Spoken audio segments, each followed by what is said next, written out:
Hello everyone, my name is Vineet Toma and welcome to my YouTube channel again. So today we will be discussing what is IDLE and how we will be coding on IDLE. So first let's talk about what is IDLE. IDLE is Python Integrated Development and Learning Environment, and it is purely written in Python, and it is IDLE is a cross platform. Basically what a cross platform means that it can work on Windows operating system, it can work on Mac operating system. So like in Python IDLE, there are two type of window. One is shell window and one is editor window. So in we can open multiple editor windows simultaneously to code, and we can run that code into a shell windows. So now we gonna open our IDLE and we look how we can code and how we can run it on shell windows. So let's get started. First we will be going opening this IDLE and by just clicking on it, and now this is the shell window on which we can run the code. Basically it's like terminal only. Like in terminal, to make the screen visible, I'm gonna just make it a bigger one. I'm just gonna write Python 3, and now these both the functionality of both these are same. Like I can write 2 plus 2, it will give 4.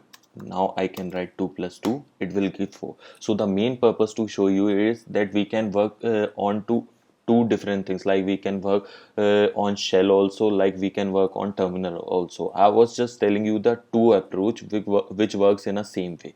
So now we gonna check how we can do other things on this shell also. Like I'm gonna print hello world, which is the basic thing every programmer write in their life.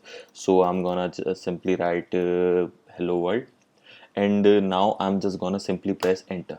It will show hello world. I can write anything, like I can assign anything to a particular variable. So it is this writing like this or assigning a variable like this is not a good approach. We should specify a specific name so that other programmer can understood, because no one can understood this approach, what is a, what is b. So we should write a specific or a meaningful name in the future.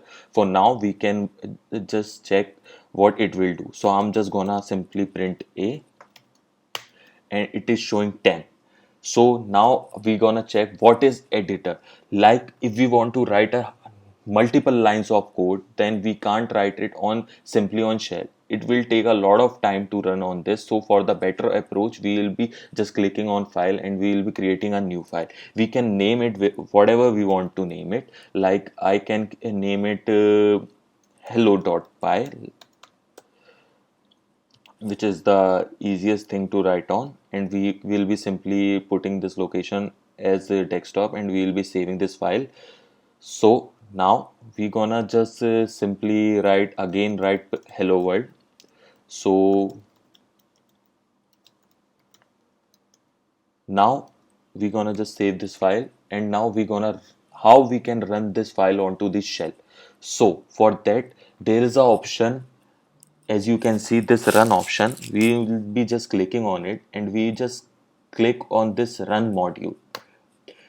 So it will just simply run our hello world. Like we can do 10, like we can print a, like I can tell my location where I am currently living right now. Like I can simply mention Delhi and we gonna print location. So we can simply print multiple number of things at a same time. So now I'm gonna again run this. We can check hello world 10 Delhi. We can print multiple number of things at the same time. So and we can also check that hello.py file has been created onto our system. So that's the only thing I want to tell you about IDLE, how IDLE work, how IDLE we can write number of lines of code in editor, like how we can run this code in shell windows. So it's just your choice. You want to work on IDLE or you want to work onto a specific ID. So in the further videos, we will be starting with how we can set up PyCharm onto our system, and then we will be coding specifically on PyCharm only. Or you can choose any version you want to choose. Like you can work on Atom, you can work on Sublime Text, you can work on Studio Code, and Visual Studio Code is also my favorite one. But um, mostly I prefer to work on PyCharm. So I'm gonna work on PyCharm. You can take whatever version you want to work on. So that's it for this video. I'm gonna see you next time.